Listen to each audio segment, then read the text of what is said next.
Hello and welcome class. आज हम पढ़ने जा रहे हैं क्लास 10th मैथ का चैप्टर 5 जो कि है अर्थमेटिक प्रोग्रेशन, जो इस बार सीबीएसई बोर्ड में सेकंड टर्म में एक अच्छा खासे मार्क्स का वेटेज रखता है और बहुत इजी टॉपिक है। अगर ये आपको समझ में आ जाता है तो आप बहुत ज़्यादा नंबर इसमें अचीव कर सकते हैं। आज हम इस वीडियो में सिर्फ इसका एक इंट्रोडक्शन देखेंगे। ध्यान दीजिए, एपी होती क्या चीज़ है। एपी जो है ये अर्थमेटिक प्रोग्रेशन है। ये बेसिकली वैसे ही है जैसे आपने बचपन में छोटे छोटे क्विज खेले होंगे कि जैसे 1 नंबर 2 है, इधर 4 है, इधर 6 है, तो अगला नंबर क्या होगा आपको fill in the blank type से देते आता है। जाहिर सी बात है, इसमें आप देखा 2 का गैप है, यहाँ से लेकर यहाँ तक गैप जो आ रहा है वो 2 का आ रहा है, फिर यहाँ से लेकर यहाँ गैप जो आ रहा है फिर अगेन 2 का आ रहा है, तो यहाँ से लेकर यहाँ तक भी जो गैप होगा वो भी 2 का ही होगा। लेकिन आपसे एग्जाम में ऐसे नहीं पूछेगा, fill in the blank type से नहीं पूछेगा। आपसे पूछेगा कि एक एपी है, ये एक सीरीज़ है। पहले तो हमें ये सीखना पड़ेगा कि कोई भी सीरीज़ एपी है भी या नहीं है, तो उसके लिए हम पहले सीखेंगे क्या कैसे होता है। फिर आपसे कहेगा कि अगर ये एक एपी है तो बताओ इसी सीरीज़ में जो 10वां आइटम होगा या 10वां जो टर्म होगा वो कौन सा होगा। ये इस तरह के सवाल आपसे पूछे जाते हैं। या फिर ऐसे ही पूछा जाएगा कि सीरीज़ है 2, 4, 6, 8, ऐसे करते करते 10वें नंबर तक जोड़कर बताइए कि टोटल कितने होंगे। तो एपी में मिला जुला के कुछ ऐसा ही होता है।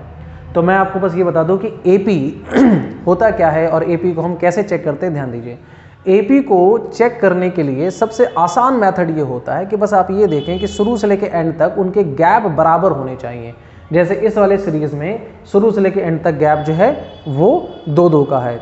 जैसे अगला सवाल हमने, ये ज़रूरी नहीं है कि स्टार्ट भी 2 से ही हो, स्टार्ट कहीं और से भी हो सकता है। जैसे मैंने सवाल उठा लिया, पहला नंबर ले लिया मैंने 5, फिर गैप दिया मैंने 2 का 7, फिर गैप दिया मैंने 2 का 9, फिर गैप दिया 11, इसी तरीके से चलता जा रहा। सवाल पूछता है बताओ ये एपी है या नहीं है।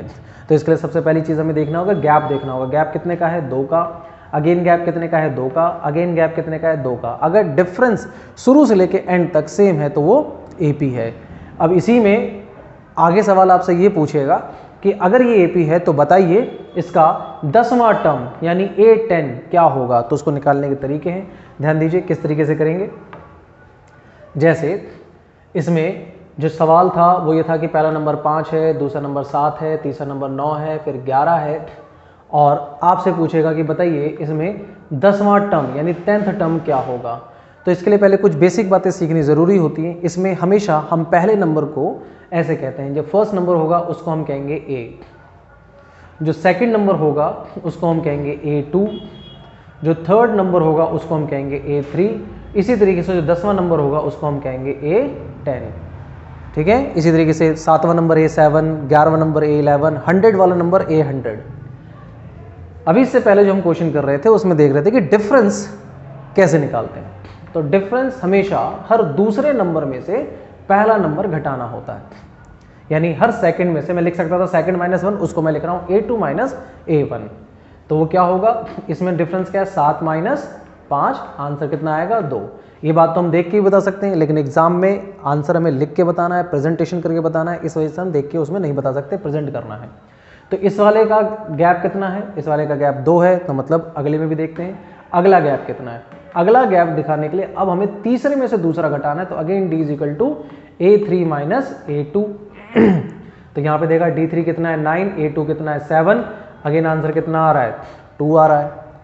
इसके बाद फिर नेक्स्ट और गैप देखना है हमें, इस वाले गैप देखना। अगर शुरू से लेकर एंड तक गैप बराबर आ रहा है दैट मीन वो एपी है, वरना वो एपी नहीं है। ध्यान दीजिए अगला क्या है। अगला हम करेंगे A3 - A2, जो कि A3 क्या है? 11 - 9। अगेन क्या आ गया? 2 आ गया। दैट मीन शुरू से लेकर एंड तक गैप बराबर आ रहा है तो मतलब ये एपी है, वरना नहीं है।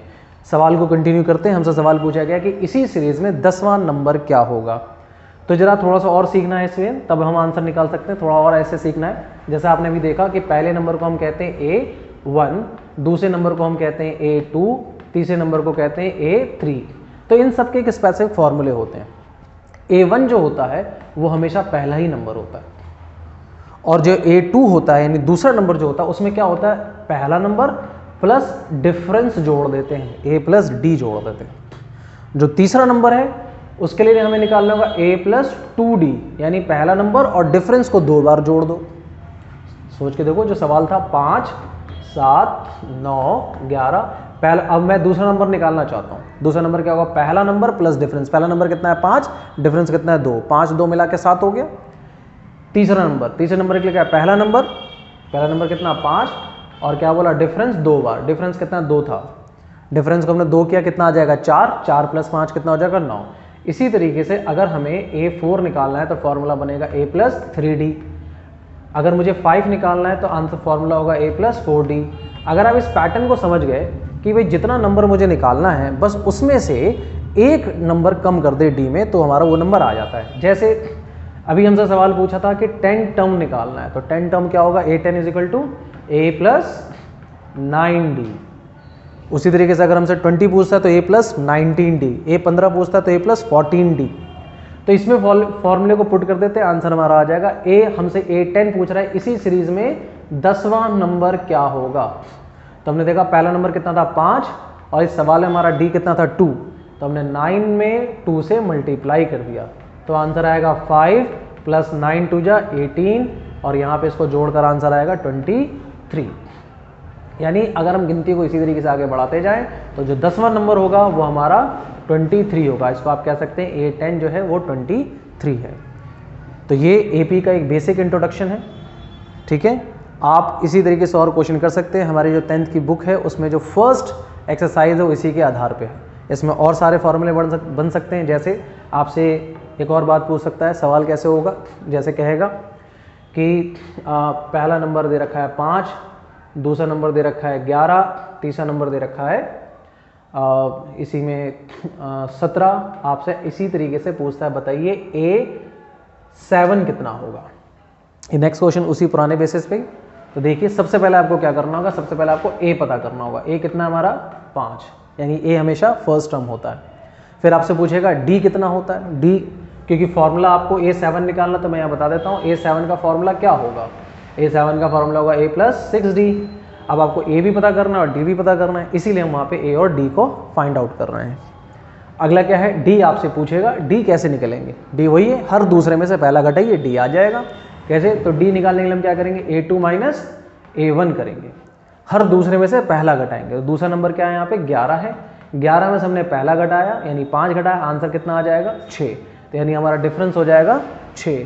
तो इसी सीरीज में जो 7वां नंबर होगा वो होगा पहला नंबर प्लस डिफरेंस, मतलब प्लस नहीं, उसको डिफरेंस को 6D से मल्टीप्लाई करना है। आंसर कितना आ जाएगा 5 और 6 6 36, 36 और 5 कितना हो जाएगा 41। यानी इसी सीरीज में जो हमारा A7 होगा वो 41 हो जाएगा। आई होप एक छोटा सा इंट्रोडक्शन है, आप लोगों को बहुत ईजिली समझ में आया होगा। बाकी चीज़ें हम नेक्स्ट वीडियो में मिलते हैं।